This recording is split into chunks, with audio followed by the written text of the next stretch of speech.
بسم اللہ الرحمن الرحیم CS506 web design and development کے کورس کو ہم لوگ پڑھ رہے ہیں۔ چیپٹر نمبر 2 کے پارٹ 1 کو ہم لوگ پڑھ چکے ہوئے ہیں، جس میں ہم لوگوں نے جاوا کے متعلق کچھ فیچرز پڑھے۔ اب ہم جاوا پروگرام ڈیولپمنٹ اور ایگزیکیوشن سیٹ اپ کے بارے میں جانیں گے۔ فیچرز کے بارے میں ہم لوگ جان چکے ہوئے ہیں۔ اب ہم لوگ جاوا کے اندر جو پروگرام لکھا جاتا ہے وہ کس طرح سے ڈیولپ ہوتا ہے اور اس کو کس طرح سے ایگزیکیوٹ کیا جاتا ہے، اس کے بارے میں جانیں گے۔ جاوا پروگرام جو ہے وہ نارملی گو تھرو 5 فیزز، اس کے 5 فیزز میں سے گزر کر ایگزیکیوٹ ہوتا ہے۔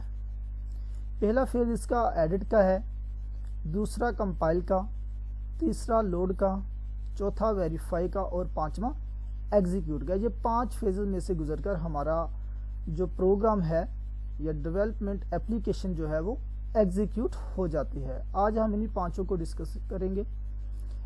پک کی مدد سے یہی فیزز ہمیں سمجھائے گئے ہیں کہ فیز 1 میں ہم ایڈیٹر کو یوز کرتے ہیں۔ Program is created in the editor and stored on disk. Editor phase میں ہم لوگ پروگرام بناتے ہیں اور اس کو ڈسک کے اندر اسٹور کر دیتے ہیں۔ اس طرح فیز 2 کی بات کریں تو کمپائلر آ جاتا ہے۔ کمپائلر میں ہم کیا کرتے ہیں، compiler clears byte code and store them on the disk. جو ہم نے اوپر ایڈیٹر کی مدد سے پروگرام لکھا تھا، کمپائلر نے اس کو کمپائل کیا اور کمپائل کرنے کے بعد ڈسک کے اندر اسٹور کر دیا۔ فیز 3 کی بات کریں تو ہم چلے جاتے ہیں کلاس لوڈر میں۔ اب جہاں پر کیا ہوگا، class loader puts byte code in memory. جو یہاں پر کمپائلر نے بائٹ کوڈ سٹور کر دیا تھا، سیو کر دیا تھا، اب اسی کو ہی کلاس لوڈر میموری کے اندر لوڈ کرے گی یہاں پر۔ اسی طرح فیز 4 کی بات کریں تو بائٹ کوڈ ویریفائی۔ اب یہاں پر کوڈ کو ویریفائی کیا جاتا ہے۔ Byte code verify confirm that all byte codes are valid and do not violate Java security restrictions.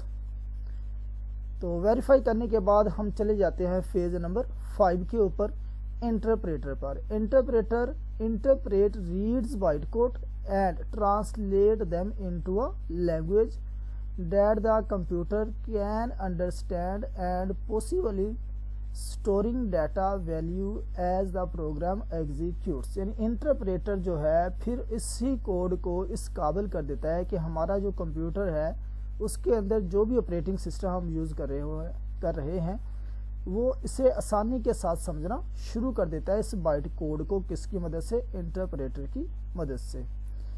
آئیے مزید اس کو پڑھتے ہیں، ایڈٹ کیا کام کرتا ہے۔ ایڈٹ فیز جو ہے فرسٹ فیز کہلاتا ہے ایڈیٹنگ فائل کا۔ Java program using the editor like notepad. Editing کے لیے جو ایپ یوز کی جاتی ہے، جو سافٹ ویئر یوز کیا جاتا ہے، اس کو نوٹ پیڈ بولتے ہیں۔ اور میک کریکشن اف نیسیسری، اور نوٹ پیڈ کی مدد سے ہم کیا کرتے ہیں، کریکشنز کرتے ہیں اگر ہمیں ان کی ضرورت ہو۔ اگر ضرورت ہی نہیں ہو تو ظاہر ہے ہم لوگ ایڈٹ میں نہیں جائیں گے۔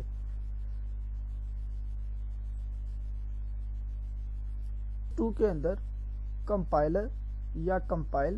اب جاوا کمپائلر جو ہے ٹرانسلیٹ کرتا ہے جاوا پروگرام کو کس کے اندر، بائٹ کوڈ کے اندر، اور جو انڈرسٹینڈ ہوتا ہے بائی جاوا انٹرپریٹر سے۔ اس طرح فیز 3 کو دیکھیں تو لوڈنگ ہے۔ فیز 3 کے اندر program must first be placed in memory. کسی بھی پروگرام کو لوڈ کرنے سے پہلے وہ میموری کے اندر موجود ہونا ضروری ہے۔ اگر میموری میں نہیں ہے تو ہم اس کو لوڈ بھی نہیں کر سکتے۔ It can be execute this is done by the class loader. یعنی اس کو کلاس لوڈر جو ہے، ہم اوپر پکچر کی مدد سے سب کچھ سمجھ آئے ہوئے ہیں، تو کلاس لوڈر جو ہے میموری سے اس کو لوڈ کرتی ہے جی۔ چوتھے فیز کے اندر ویریفائی کریں گے ہم لوگ۔ Before the byte code is in an application are executed by the Java interpreter, they are verified by the byte code verify phase۔ یعنی ویریفائی کیا جاتا ہے کوڈ کو کس میں، ویریفائی کوڈ کے اندر، یا ویریفائی فیز کے اندر۔ اسی طرح فیز 5 میں ایگزیکیوٹ کرتے ہیں ہم لوگ۔ فائنل فیز ہے جی ہمارا فیز 5۔ تو ہمارا پروگرام جو ہے وہ رن ہو جاتا ہے کمپیوٹر پر جب ہم ایگزیکیوٹ کرتے ہیں، لیکن اگر اس میں کوئی ایرر ہو تو ہمارا پروگرام کیا جاتا ہے، فیل ہو جاتا ہے بیکاز آف ویریس ایررز. اچھا، اگر ہمارا پروگرام جو ہے، اپلیکیشن جو ہے کسی ایرر کی وجہ سے فیل ہو جاتی ہے تو پھر کیا کرتا ہے program to print an error message.